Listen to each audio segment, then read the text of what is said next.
புதுக்கோட்டை மாவட்டம் ஆலங்குடி அருகே காதல் விவகாரத்தில் இளைஞரை தீ வைத்து எரித்து கொலை செய்ய முயற்சித்ததாக கூறி அவரது உறவினர்கள் சாலை மறியல் போராட்டத்தில் ஈடுபட்ட சம்பவம் பரபரப்பை ஏற்படுத்தியது. இதுகுறித்த கூடுதல் விவரங்களோடு இணைகிறார் செய்தியாளர் பாக்கியராஜ். வணக்கம், விவரங்களை வழங்கலாம். புதுக்கோட்டை மாவட்டம் ஆலங்குடி அருகே உள்ள வானக்கன்காடு கிராமத்தைச் சேர்ந்த தவக்குமார் என்ற இளைஞர் அருகே உள்ள கருக்காக்குச்சி கிராமத்தைச் சேர்ந்த சுந்தரி என்ற பெண்ணை கடந்த 5 மாதங்களுக்கு முன்பு காதல் திருமணம் செய்த நிலையில் அது தொடர்பாக நடந்த சமரச பேச்சுவார்த்தையில் சுந்தரியை தவக்குமார் அவரது பெற்றோர் வீட்டில் கொண்டு வந்து விட்டுள்ளனர். இதனிடையே தவக்குமாருக்கும் சுந்தரியின் குடும்பத்தினருக்கும் பிரச்சனை ஏற்பட்ட நிலையில் சுந்தரியின் வீட்டு முன்பு தவக்குமார் உடலில் பெட்ரோல் ஊற்றி கொண்டு தீ வைத்து தற்கொலைக்கு முயன்றதாக கூறப்படுகிறது.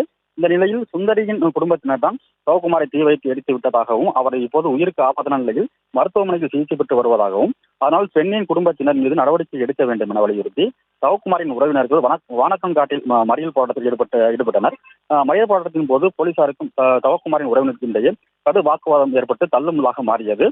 மீண்டும் போலீசார் நிதானமாக பேச்சுவார்த்தை நடத்தி தவக்குமாரின் உறவினர்களை போராட்டத்தை கைவிடுமாறு செய்ததோடு கருக்காக்குறிச்சி பகுதியில் விசாரணை மேற்கொண்டு வருகின்றனர். விவரங்களை வழங்கியமைக்கு நன்றி பாக்கியராஜ். செய்திகளை உடனுக்குடனும் துல்லியமாகவும் தெரிந்து கொள்ள சப்ஸ்கிரைப் பண்ணுங்க.